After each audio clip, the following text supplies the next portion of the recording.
अरे दोस्तों, चरवाहे की बोलने वाली बकरी ने इंसानी बच्चे को जन्म दिया। जब गांव वालों तक ये खबर पहुंची कि चरवाहे की बकरी ने इंसानी बच्चे को पैदा किया है, तो गांव वालों ने चरवाहे को मार मार कर बेहाल कर दिया। गांव वाले यही कहते रहे, जरूर तूने बकरी के साथ कुछ गलत किया है, तभी बकरी ने इंसानी बच्चे को जन्म दिया। बेचारा चरवाहा रो रो कर गिड़गिड़ा रहा था। अल्लाह का वास्ता, मेरी बात पर यकीन करो, मैं ऐसा इंसान नहीं हूं। माना कि ये बकरी मुझे जान से प्यारी है, लेकिन मैं कोई गलत हरकत कभी नहीं कर सकता। मैं आप सबको सच बता रहा हूं। जब मैं अपनी बकरियों को चरा रहा था, तो अचानक मेरी सबसे पसंदीदा बकरी चांदनी एक जगह रुककर अजीब तरह से मिमियाने लगी। मैं परेशान हो गया कि शायद उसे कोई सांप दिख गया है, जो वो इस तरह की अजीब आवाजें निकाल रही है। लेकिन मेरी जान तो तब निकली जब मैंने पास जाकर देखा। बकरी के पास एक नन्हा सा शिशु पेड़ के नीचे लेटा हुआ था। मैंने फौरन उस बच्चे को उठा लिया और मेरी बकरी उसे लगातार चाटे जा रही थी।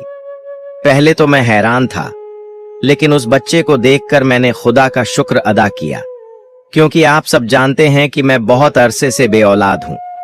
इसलिए मैंने बच्चे को उठा लिया और उसे अपने बेटे की तरह पालने लगा। लेकिन गांव वालों ने चरवाहे के साथ हर हद पार कर दी और उसे मार मार कर गांव से बाहर निकाल दिया। बाद में जब उस बच्चे के असली पिता का पता चला और गांव वालों को यह पता चला कि वह नीच हरकत किसने की थी, तब उनकी चीखें निकल गईं। वहां पर खड़ा एक समझदार आदमी बोला, मुझे तो शुरू से ही इस दाल में कुछ काला लग रहा था। शायद ये बेचारा चरवाहा सच्चा हो और असली गुनहगार कोई और। पर गांव वालों ने किसी की बात नहीं सुनी। उन्होंने उसे गुनहगार ठहराकर यह फैसला किया कि चरवाहा अपने सामान, बच्चे, बीवी और बकरियों को लेकर दिन के अंदर गांव से चला जाए। उन्होंने कहा, तू पापी है, तेरा गुनाह माफ नहीं किया जाएगा, हम तुझे अपने साथ नहीं रख सकते। लेकिन कुछ समझदार लोगों ने सोचा कि मामला ऐसा है जिस पर और गहराई से जांच होनी चाहिए। कभी हमने सुना नहीं कि बकरी ने इंसान का बच्चा पैदा किया हो। उन्होंने तय किया कि किसी आलिम के पास जाकर इस मसले पर मशवरा करना चाहिए। उन्होंने सोचा कि अगर ये चरवाहा बेगुनाह निकला तो हम खुदा को क्या जवाब देंगे। फिर सब मिलकर एक आलिम के पास गए और उसे सारी सच्चाई बताई। आलिम ने मशवरा दिया कि बच्चे की असलियत का पता लगाने के लिए किसी तबीब, डॉक्टर से मदद लेनी चाहिए। तब गांव वालों ने एक तबीब को बुलाया और उस बच्चे का मुआयना करवाया। तबीब ने बताया कि यह बच्चा पूरी तरह से स्वस्थ है और निश्चित रूप से इंसानों के बीच पैदा हुआ है। यह बच्चा बकरी का हो ही नहीं सकता। गांव वाले इस बच्चे और बकरी को लेकर परेशान थे। जब बच्चे के असली पिता का कोई सुराग नहीं मिला, तो उन्होंने यही मान लिया कि यह सब चरवाहे की ही हरकत है। 2 दिन बाद उन्होंने उसे बुरी तरह पीटा और बच्चे, बकरियों और उसकी पत्नी समेत गांव से निकाल दिया। बेचारा चरवाहा थका हारा अपने परिवार के साथ एक और गांव में जाकर बस गया। उसने जंगल के करीब एक झोपड़ी बनाई और खुदा का शुक्र अदा करते हुए वहीं अपनी जिंदगी गुजारने लगा। चरवाहा और उसकी पत्नी ने उस बच्चे को इस तरह पाला जैसे वह सचमुच उनकी अपनी औलाद हो। चरवाहे की बकरी भी उस बच्चे से बहुत लगाव रखती थी। वह उसे अपने बच्चों की तरह सूंघती और अपना दूध पिलाती थी। वक्त इसी तरह गुजरता गया। फिर खुदा की मर्जी से चरवाहे के घर के पास एक ताजिर, सौदागर का घर था। ताजिर की 2 बीवियां थीं। उनमें से एक बहुत नेक दिल और मिलनसार थी। उसकी और चरवाहे की पत्नी की काफी जान पहचान हो गई थी और वे दोनों सहेलियां बन गई थीं। ताजिर की नेक बीवी को चरवाहे का बेटा बहुत प्यारा लगता था। वह उसे देखकर अक्सर अपनी आंखों में आंसू भर लेती और कभी उसे गोद में उठा लेती तो कभी प्यार भरी नजरों से देखती। एक दिन चरवाहे की पत्नी ने उससे पूछ ही लिया, बहन, तुम मेरे बच्चे को उठाकर इतनी उदास क्यों हो जाती हो? लगता है कि तुम्हारे दिल में बहुत दर्द छुपा है। क्या तुम्हारे साथ कुछ बुरा हुआ है? इतने में ताजिर की दूसरी बीवी, जो उनकी दोस्ती से जलती थी और बच्चे से भी नफरत करती थी, उनके बीच आ गई। वह दोनों के पास आई और गुस्से में कहने लगी, क्या तुम दोनों हर दिन मिलकर यही गपशप करती रहती हो? और यह तुम्हारा बच्चा कितनी बुरी आवाजें निकालता है। हर रोज मुंह उठाकर हमारे ही घर चली आती हो, अपने घर में क्यों नहीं रहती? यह सुनकर ताजिर की नेक दिल बीवी की आंखों में आंसू आ गए। वह चुपचाप रोते हुए अपने घर लौट आई। शाम को जब चरवाहा अपनी बकरियां चराकर घर लौटा तो उसकी पत्नी ने रोते हुए सारा किस्सा उसे सुनाया। उसने कहा, आज मैं साथ वाले घर गई थी। ताजिर की जो नेक और पारसा बीवी है, वह हमेशा मेरे बच्चे को देखकर बहुत खुश होती है और उसकी आंखों में आंसू आ जाते हैं। आज मैंने उससे इसका कारण पूछा। वह कुछ बताने ही वाली थी कि अचानक ताजिर की दूसरी बीवी वहां आ गई। उसने मुझे डांटा और घर से बाहर निकाल दिया। भला मैं कौन सा उनके घर से कुछ चुरा रही थी? मैं तो बस उसकी उदासी का कारण पूछ रही थी। लेकिन पता नहीं ताजिर की दूसरी बीवी को क्या हो गया। चरवाहा यह सुनकर गहरी सोच में डूब गया। उसने कहा, जरूर दाल में कुछ काला है। मुझे लगता है कि ताजिर की जो दूसरी बीवी है, उसके दिमाग में कुछ न कुछ चालाकी चल रही है। हो सकता है उसने ताजिर की नेक बीवी के साथ कोई गलत हरकत की हो।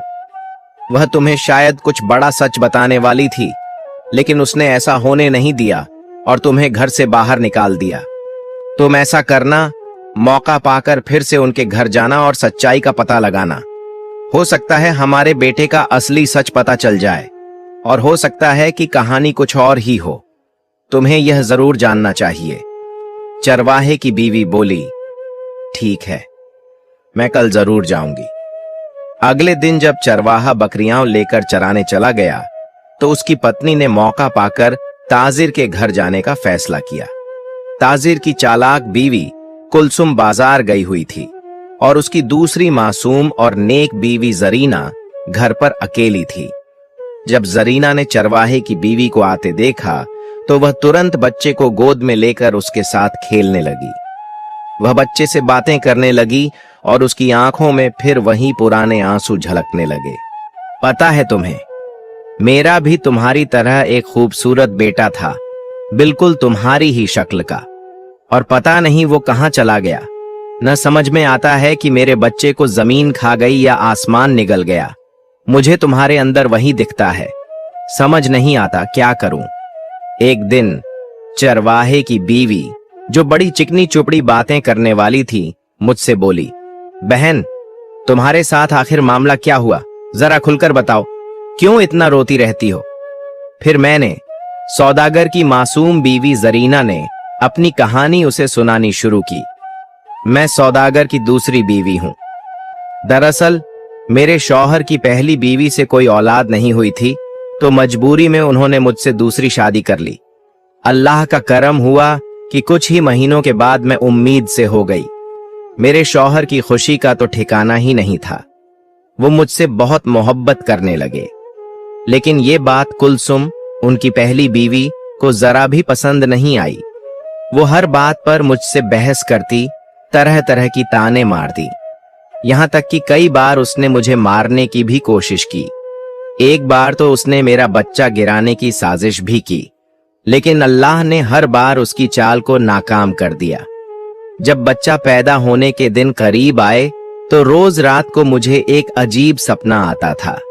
सपने में एक औरत होती थी जिसका चेहरा ढंका हुआ होता था। वो औरत मुझसे मेरा बच्चा छीन कर भागती थी। मैं डर के मारे जाग जाती।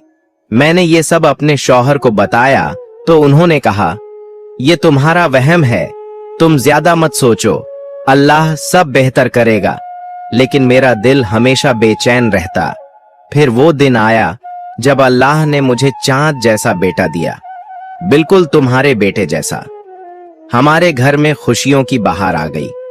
मेरे शौहर ने मेरे बच्चे की सलामती के लिए गरीबों में खूब खैरात दी। गांव के सारे गरीब लोग मेरे बच्चे को ढेरों दुआएं देते थे, लेकिन मेरी सौत कुलसुम के दिल में ये सब एक नश्तर की तरह चुभ रहा था। फिर वो कयामत की रात आई।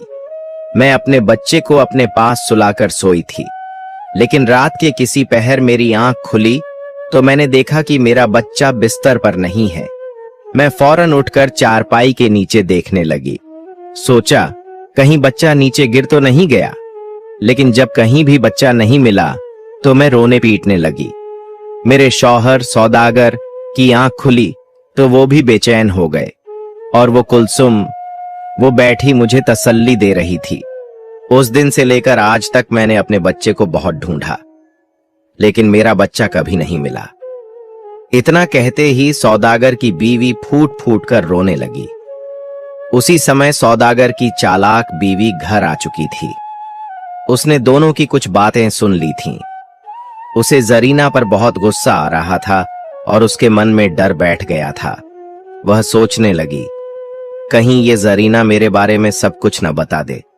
ये मेरी सौतन आखिर उस चरवाहे के बेटे से इतनी जुड़ी हुई क्यों है? कहीं ये वही बच्चा तो नहीं जिसे मैंने अपना शिकार बनाया था? फिर उसने खुद को समझाया, नहीं नहीं, ऐसा नहीं हो सकता। मैंने तो उसे अच्छी तरह से जमीन में दबा दिया था। वो बच्चा जिंदा कैसे हो सकता है? ये सब मेरा वहम है। मैं भी क्या क्या सोच लेती हूं। लेकिन कुलसुम को चैन नहीं आ रहा था। उसके दिल में बार बार वही ख्याल आ रहा था। वो सोचने लगी, जहां मैंने बच्चे को दबाया था वहां जाकर देख तो लूं, कहीं किसी ने उसे वहां से निकाल तो नहीं लिया।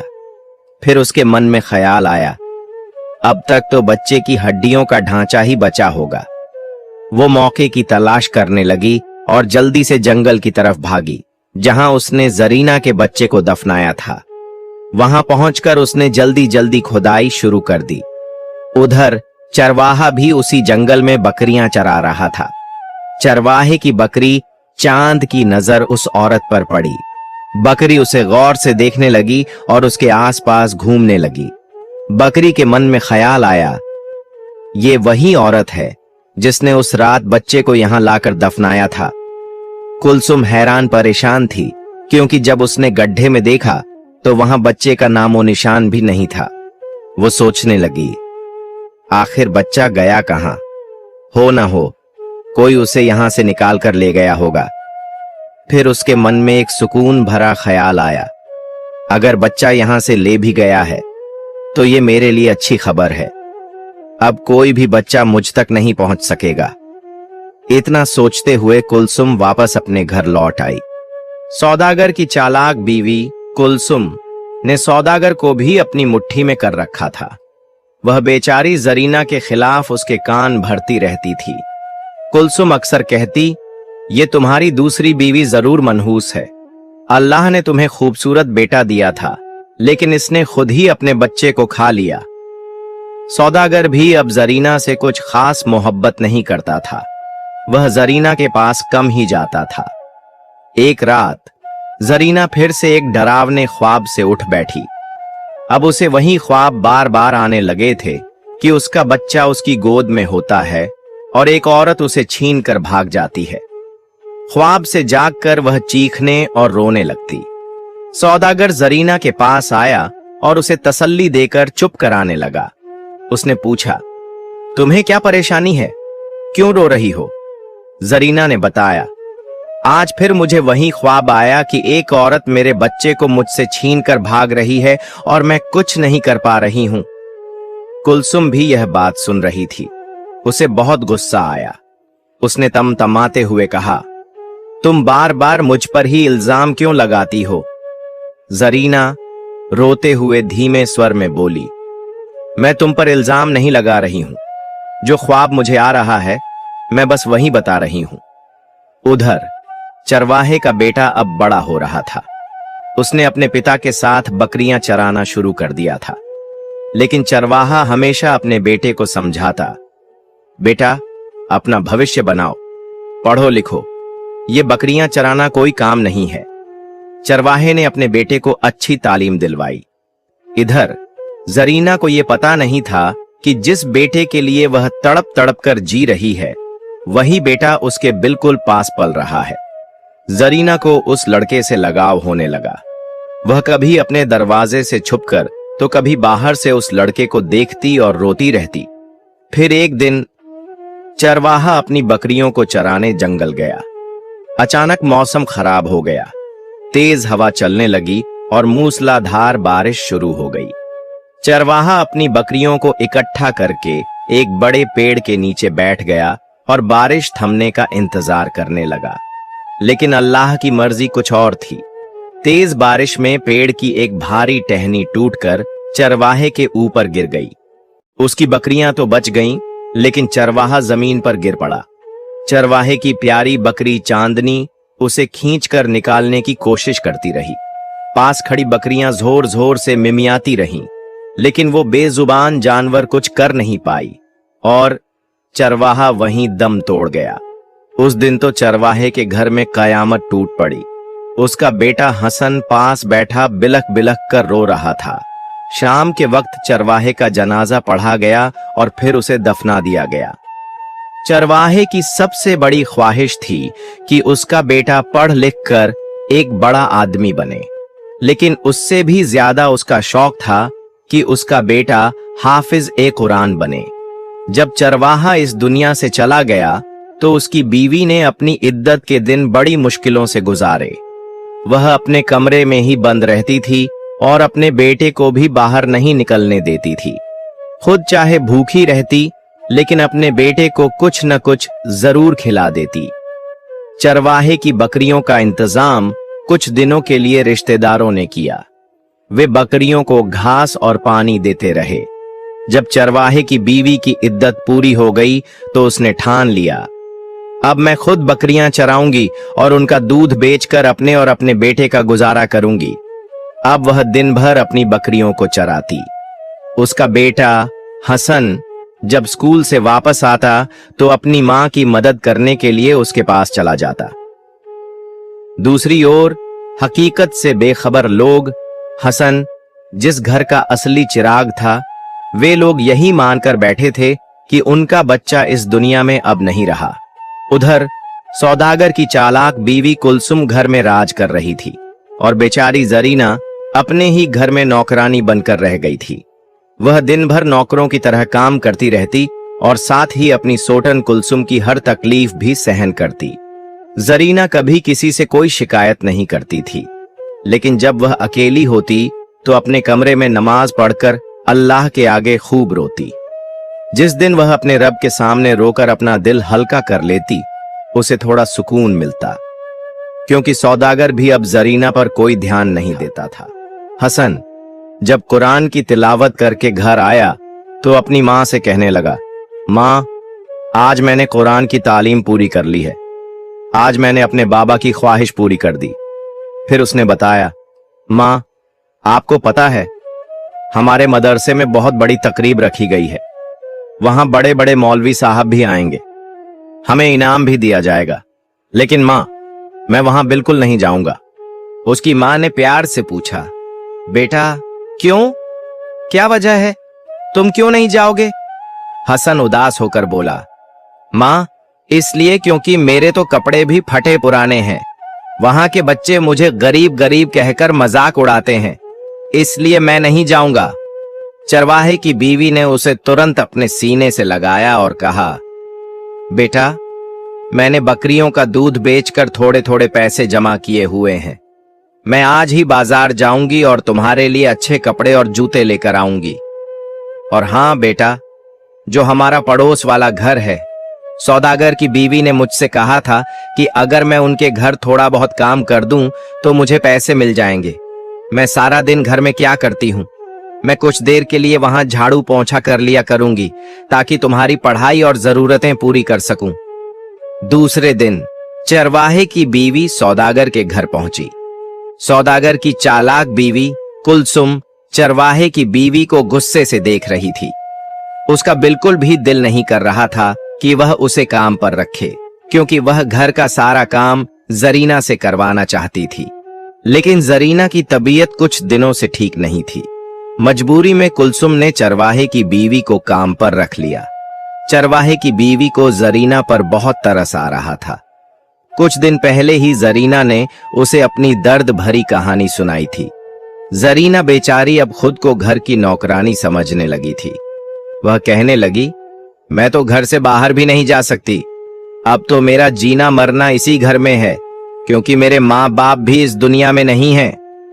चरवाहे की बीवी ने उसे तसल्ली दी और कहा, तुम अपने आप को क्यों कसूरवार मानती हो? तुम्हारी इन्हीं बातों का फायदा उठाकर तुम्हारी सोटन ने तुम्हारे शौहर को अपनी तरफ कर लिया। खुद पर भरोसा रखो। अगर अल्लाह ने तुम्हारी एक औलाद छीन ली है तो यकीन मानो वह तुम्हें दूसरी औलाद जरूर देगा। तुम्हारी उम्र तो अभी ऐसी नहीं है कि सब खत्म हो गया हो। मेरा ही हाल देख लो। मैं तो सारी जिंदगी बेऔलाद रही, लेकिन मैंने कभी अपने शौहर को किसी दूसरी औरत की तरफ देखने नहीं दिया। तुम भी अपने शौहर को अपनी तरफ मुतवज्जा करो, उसका ख्याल रखो और उसे अपने होने का एहसास दिलाओ। सौदागर अगर कुलसुम का शौहर है तो वह तुम्हारा भी शौहर है। चरवाहे की बीवी की बातें जरीना की समझ में आने लगी। अब वह खुद को संभालने लगी। वह साफ सुथरे कपड़े पहनती और अपने शौहर की पसंद का खाना बनाती। साथ ही अपने शौहर की हर छोटी बड़ी जरूरत का ख्याल रखने लगी। ये सब देखकर कुलसुम के सीने पर सांप लौटने लगे। एक दिन चरवाहे की बीवी अपने बेटे को घर छोड़कर सौदागर के घर काम पर जाने लगी। उसने जाते जाते अपने बेटे से कहा, बेटा, आज तुम्हारी स्कूल से छुट्टी है। तुम ऐसा करो, बकरियों को चरा कर ले आओ। मुझे अभी जल्दी काम पर जाना है, नहीं तो बीबी जी नाराज हो जाएंगी। इतना बोलकर चरवाहे की बीवी सौदागर के घर आ गई। सौदागर के घर के बाहर एक खाली प्लॉट था जिसमें काफी घास उगी हुई थी। हसन ने अपनी बकरियों को लिया और उसी प्लॉट में बकरियों को घास खिलाने लगा। हसन अपनी सबसे प्यारी बकरी चांदनी को समझाने लगा, यहीं पर रुककर घास खाना, घर के अंदर मत घुसना।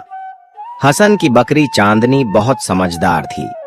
वह वहीं रुककर घास खाने लगी और हसन घर के अंदर अपनी माँ के पास चला गया। उस दिन जरीना को तेज बुखार था और सौदागर अपनी बीवी का बहुत ख्याल रख रहा था। उसने पूरी रात जरीना के पास बिताई। यह देखकर सौदागर की चालाक बीवी कुलसुम जल भुनकर रह गई। अगर उसका बस चलता तो वह सौदागर को कभी भी जरीना के पास न जाने देती। कुलसुम अपने मन में सोचने लगी, जरूर यह सब चरवाहे की बीवी का असर है। उसने जरीना को समझा दिया होगा, वरना जरीना में इतनी समझदारी कहाँ थी। पहले जब भी बीमार होती थी तो सौदागर उसे पूछता तक नहीं था, और आज उसका इतना ख्याल रख रहा है। इन ख्यालों में डूबी कुलसुम वहीं बैठी रही। दूसरी ओर जरीना के दिल की धड़कनें तेज हो चुकी थीं, क्योंकि उसके घर में हसन ने कदम रखा था। आखिर मां तो मां होती है। वह जानती थी कि यह वही बच्चा है जिसे उसने जन्म दिया था। हसन अभी बच्चा था और गरीबी में पला बढ़ा था। उसने कभी भी महंगे खिलौने नहीं देखे थे। जब वह घर में घुसा तो एक कमरे में कुलसुम की बेटी के महंगे खिलौने शेल्फ में रखे हुए थे। हसन ने शेल्फ से खिलौने निकाले और वहीं फर्श पर बैठकर खेलने लगा। तभी कुलसुम की बेटी, जो बिल्कुल अपनी मां की तरह लड़ाकू स्वभाव की थी, कमरे में आ गई। उसने देखा कि हसन उसके खिलौनों से खेल रहा है। वह चिढ़ गई और गुस्से में हसन को मारने लगी। जल्दी से उसने अपने खिलौने उससे छीन लिए। हसन बेचारा रोने लगा। उसकी आंखों से आंसू फूट पड़े।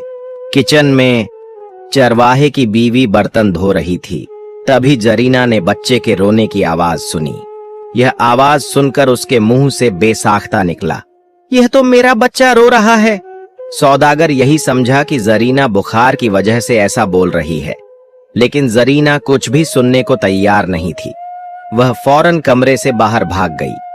जब जरीना ने हसन के पास आकर उसे रोते हुए देखा तो न जाने उसे क्या हो गया।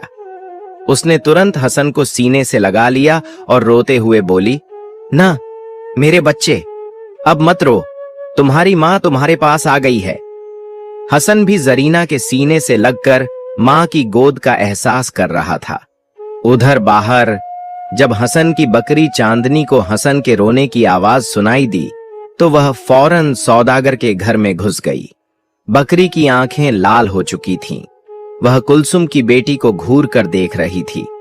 इससे पहले कि वह बकरी बच्ची पर हमला करती, कुलसुम भी कमरे से बाहर आ गई।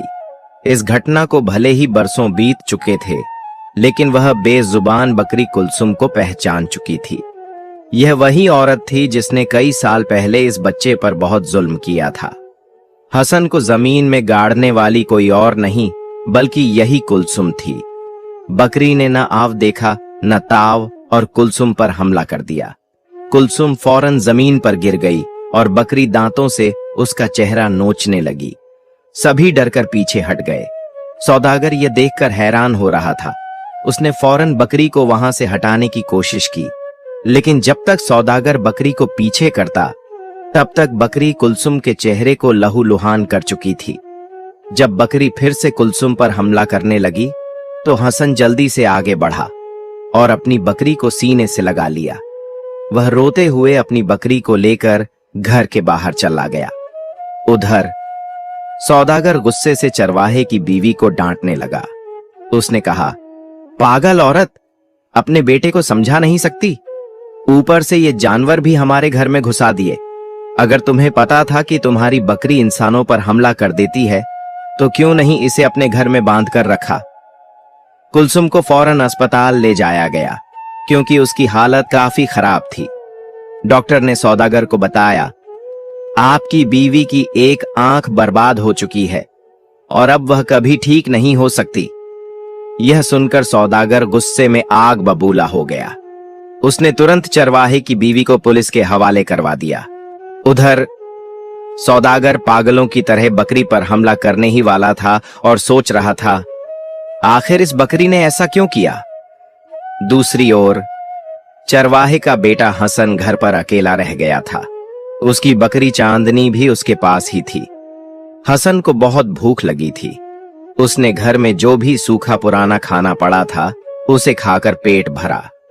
अगले दिन उसने अपनी बकरी का दूध दुहा और उसे गर्म करके पी लिया। इतने में बकरी चुपचाप बाहर जंगल की तरफ चली गई और कुछ फलों की टहनियां तोड़कर अपने मुंह में दबाए हसन के पास ले आई।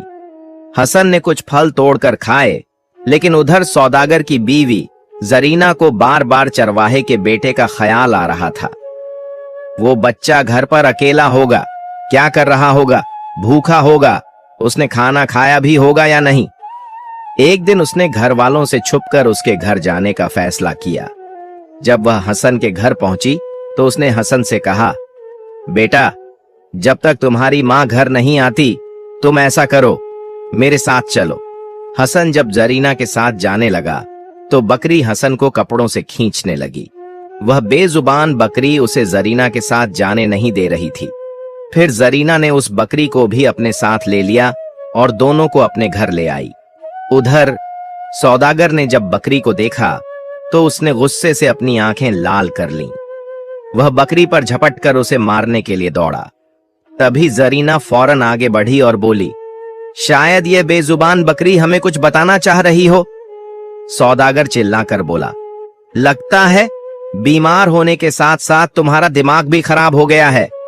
इतने में पास खड़ा हसन वहीं पर सिजदा रेज हो गया और फूट फूट कर रोते हुए दुआ करने लगा, ए अल्लाह, पता नहीं यह बेजुबान बकरी क्या बताना चाहती है और क्यों इस बकरी ने इस घर में हंगामा मचा दिया है। ए खुदा, तू इस बकरी को जुबान दे ताकि इस सौदागर से मेरी प्यारी बकरी की जान बच सके। जब हसन दुआ करके उठा तो वह बकरी के पास गया और रोते हुए बोला, ए मेरी प्यारी बकरी चांदनी, बताओ तुम सबको क्या बताना चाहती हो। अल्लाह के हुक्म से बकरी बोलने लगी। बकरी कहने लगी, कई साल पहले की बात है, हम जंगल में घास चर रहे थे। तभी एक औरत जंगल में एक बच्चे को कपड़े में लपेटे हुए भागती हुई आई। उसने जल्दी से एक गड्ढा खोदा और उस बच्चे को उसमें दफन कर दिया। फिर बकरी ने हसन की तरफ इशारा करते हुए कहा, वो बच्चा और कोई नहीं बल्कि यही हसन था। ये बात जैसे ही कुलसुम ने सुनी तो उसके पैरों तले से जमीन खिसक गई। लेकिन बकरी ने जो अगली बात बताई उसे सुनकर सौदागर भी जमीन पर बैठकर सिर पकड़कर रोने लगा। बकरी ने कहा, वो औरत जिसने बच्चे को दफन किया था कोई और नहीं बल्कि यही कुलसुम है जिस पर मैंने हमला किया था। जब यह औरत बच्चे को दफनाकर चली गई तो मैंने फौरन जमीन खोदकर उस बच्चे को बाहर निकाला और उसे अपने मुंह में दबाकर अपने मालिक चरवाहे के पास ले गई। फिर बकरी कहने लगी। जब गांव वालों ने देखा कि एक बकरी के पास इंसानी बच्चा है तो उन्होंने मेरे मालिक पर शक किया। मेरे मालिक ने बहुत कोशिश की अपनी सफाई देने की, लेकिन किसी ने उसकी एक न सुनी, जबकि वह नेक इंसान था, 5 वक्त का नमाजी था। लेकिन गांव वालों ने उसे इल्जाम लगाकर गांव से निकाल दिया। फिर मेरा मालिक यहाँ आप लोगों के घर के पास एक झोपड़ी बनाकर रहने लगा, लेकिन उसने अपने बच्चे को अच्छी शिक्षा दी, उसकी अच्छी परवरिश की। मैं एक बेजुबान जानवर हूं, लेकिन अल्लाह से यही दुआ करती हूं कि ए अल्लाह, तू इस औरत कुलसुम को कभी माफ मत करना। सौदागर की बीवी जरीना यह सब सुनकर फूट फूट कर रोने लगी। वह तुरंत आगे बढ़ी और हसन को अपने सीने से लगा लिया। वह कहने लगी, यह बच्चा मेरी आंखों के सामने पलता रहा और मुझे पता भी नहीं चला कि यह मेरा खून है, यह मेरा बेटा है। सौदागर यह सोच भी नहीं सकता था कि उसकी बीवी कुलसुम उसके बच्चे के साथ इतना बड़ा जुल्म कर सकती है। कुलसुम का चेहरा पहले ही बुरी तरह बिगड़ चुका था और दर्द के मारे वह चीख रही थी। लेकिन जब उसने बकरी की यह बात सुनी तो वह तुरंत अपने के से मुकर गई। हालांकि वहां पर बहुत बड़ा मजमा इकट्ठा हो चुका था। सब लोग कहने लगे, यह बेजुबान जानवर इंसानों की तरह तो बोल नहीं सकते, लेकिन अगर यह अल्लाह के हुक्म से बोल रही है तो यह औरत झूठी है। इतने में कुलसुम चीख कर बोली, हां, मैंने ही सब कुछ किया। तुमने मेरे होते हुए दूसरी शादी कर ली और ऊपर से उसने एक खूबसूरत बेटे को जन्म दे दिया। तुम्हारी जायदाद का वारिस तो यह लड़का बन जाता तो मेरी बेटी का क्या होता।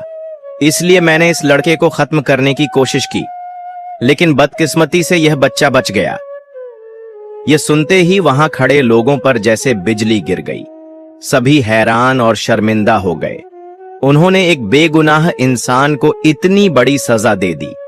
फिर गांव के बुजुर्ग तुरंत चरवाहे की बीवी के कदमों में गिर गए और उससे माफी मांगने लगे। उन्होंने कहा, आप हमारे गांव वापस आ जाइए। चरवाहे की बीवी दिल की बहुत अच्छी थी।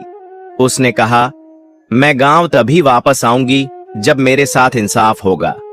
फिर गांव वालों ने मिलकर यह तय किया कि सौदागर की बीवी कुलसुम को गांव के कामों में लगाया जाएगा ताकि वह अपनी गलती का प्रायश्चित कर सके। सौदागर का तो बस नहीं चल रहा था कि वह अपनी बीवी को जान से मार डाले, लेकिन गुस्से में आकर उसने अपनी बीवी को तलाक दे दी। उसके बाद जब चरवाहे की बीवी गांव वापस जाने लगी तो हसन रोने लगा। तब सौदागर ने चरवाहे की बीवी को इज्जत के साथ अपनी बहन बना लिया और अपने घर में रख लिया। सौदागर और जरीना दोनों ने अपने बेटे को गले लगाकर खूब रोया। अब हसन अपनी दोनों माओं के साथ खुशी खुशी रहने लगा।